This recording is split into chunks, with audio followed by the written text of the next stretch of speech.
కూటమి ప్రభుత్వ హయాంలో ఉపాధ్యాయులు సైతం జీతం తిప్పలు పడక తప్పడం లేదు. సకాలంలో జీతాలు పడడం లేదని ఉపాధ్యాయులు గగ్గోలు పెడుతున్నారు. ఆరోగ్య బెనిఫిట్లు సైతం అమలు చేయడం లేదని ఆగ్రహం వ్యక్తం చేస్తున్నారు. ఉపాధ్యాయుల వ్యధపై మరింత సమాచారం మా ప్రతినిధి రాజు అందిస్తారు.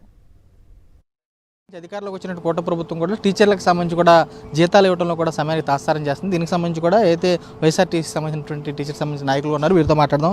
సార్ చెప్పండి, ఏ విధంగా చూస్తారు ఈ నిర్ణయాలను? అసలు గతంలో చూశారు, నానా గగ్గోలు పెట్టేసి హడావిడి చేశారు. ఇప్పుడు అసలు 5వ తారీఖు వచ్చిన జీతాలు పడలేని పరిస్థితి, ఏ విధంగా చూస్తారు? నిన్నటి వరకు కూడా ఈ ప్రభుత్వం వచ్చిన తర్వాత మొదటి నెలలో మాత్రమే మొదటి తారీఖున 1వ తారీఖున జీతాలు పడటం జరిగింది. అయితే ఈ 5 నెలల్లో కూడా ప్రతి నెల కూడా 5, 6 తారీఖులో జీతాలు పడటం జరుగుతూ ఉంది.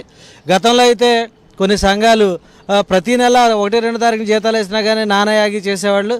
పీఆర్సీపై నానయాగి చేశారు. ఈ కూటమి అధికారంలోకి వచ్చి రావడంగానే మేము ఇవి చేస్తాం అవి చేస్తాం ఉపాధ్యాయులకి ఎంప్లాయీస్కి అని చెప్పి మేనిఫెస్టోలో కూడా మేము రావడంగానే మొదటి నెలలోనే ఐఆర్ ఇస్తామని చెప్పారు.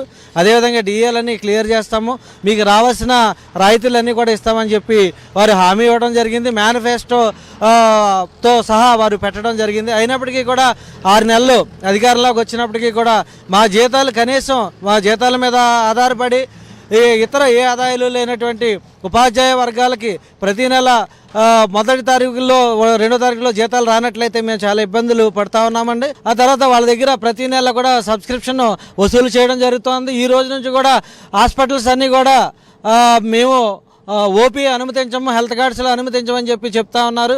మాకు వైద్యాన్ని కూడా దూరం చేయటము ఇది చాలా బాధాకరం. మాకు రావాల్సిన రాయితీలు పిఎఫ్ లోన్స్ కానీ, ఏపీజీఎల్ఐ లోన్స్ కానీ, మెడికల్ రియంబర్స్మెంట్స్ కానీ, అదేవిధంగా మాకు యూహెచ్ఎస్ కూడా సక్రమంగా అమలయ్యేలాగా చూడవలసిన బాధ్యత ఈ ప్రభుత్వం మీద ఎంతైనా ఉంది.